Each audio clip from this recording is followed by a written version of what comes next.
ভালোবাসার মানুষকে পেতে হলে কষ্ট করতে হয়, অপেক্ষা করতে হয়। ভালোবাসার মানুষ পাওয়া কি এতই সহজ? ভালোবাসলে ভালোবাসার মতো বাসতে হবে। তাকে পাওয়ার জন্য কষ্ট করতে হবে, আশা ছাড়া যাবে না, অপেক্ষা করতে হবে। আর যে ভালোবাসায় অপেক্ষা নাই সেইটা তো ভালোবাসাই না।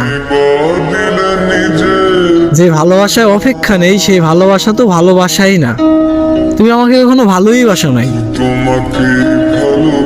তুমি যাকে ভালোবাসো তার জন্য অপেক্ষা করো। ওই যে কবি বলেছেন না একটা কথা, যে একবার না পারিলে দেখো শতবার। ঠিক এইভাবেই তুমি লেগে থাকো, কারণ ভালোবাসার মানুষ এত সহজে পাওয়া যায় না। আর যেটা সহজে তুমি পাওয়া ওইটা কখনো ভালোবাসাই না। তুমি যদি সহজে পেয়ে যাও তাহলে কি আর ভালোবাসার মর্ম তুমি বুঝবে? ভালোবাসার মানুষকে পাওয়ার আক্ষেপ, মায়া তুমি কি কখনোই বুঝবে? কখনোই না। তাকে পাওয়ার জন্য কষ্ট করতে হবে।